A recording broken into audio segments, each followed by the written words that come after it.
Question time in Parliament and today's session dominated by the Lisbon Treaty, the future of the UK role in and across Europe. Mr Brown was asked several times about why there's no planned referendum on the latest negotiated treaty. If this was a constitutional treaty, we would hold a referendum. If there was a vote on a euro, we'd hold a referendum. But the constitutional concept was abandoned, and that's why the 9 countries who proposed a referendum, including Ireland, are not having a referendum. And the question that the opposition has got to answer is this. If after ratification they have a referendum, they're essentially renegotiating our membership of the European Union, and that would put thousands of jobs in this country at risk. A point he repeated again and again before a crowded chamber.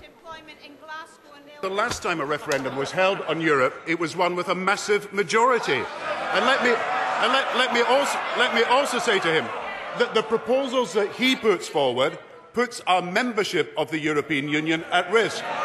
And when will he not wake up to the fact that 3.5 million jobs are dependent on our membership of the European Union, that 700,000 companies are trading with Europe, that 60% of our trade is with Europe, and all that is put at risk by Conservative intransigence on Europe.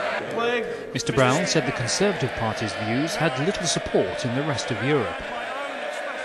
If this was a constitutional treaty, we'd be having a referendum. The constitutional concept was abandoned.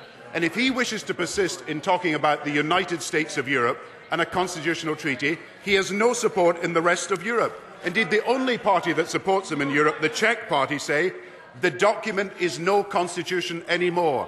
Now, Mr Speaker, if his party had really changed and moved to the centre, he'd be standing up to his backbenchers, he'd be leading them instead of following them. He'd be standing up to the Eurosceptics instead of appeasing them. He'd be moving to the centre of Europe instead of being left at the margins of Europe. He said the European Union was moving to be less bureaucratic and more global.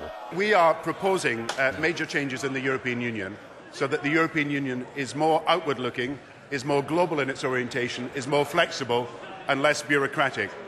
But on her first point, let us be absolutely clear. On every other amending treaty for the European Union, this has been a decision of this House and not a referendum. The Single European Act, Nice, Amsterdam, Maastricht, all were decided within this House. And it is the Conservative Party that have changed their mind, not the Labour Party. This is most likely not the final word on the Lisbon Treaty.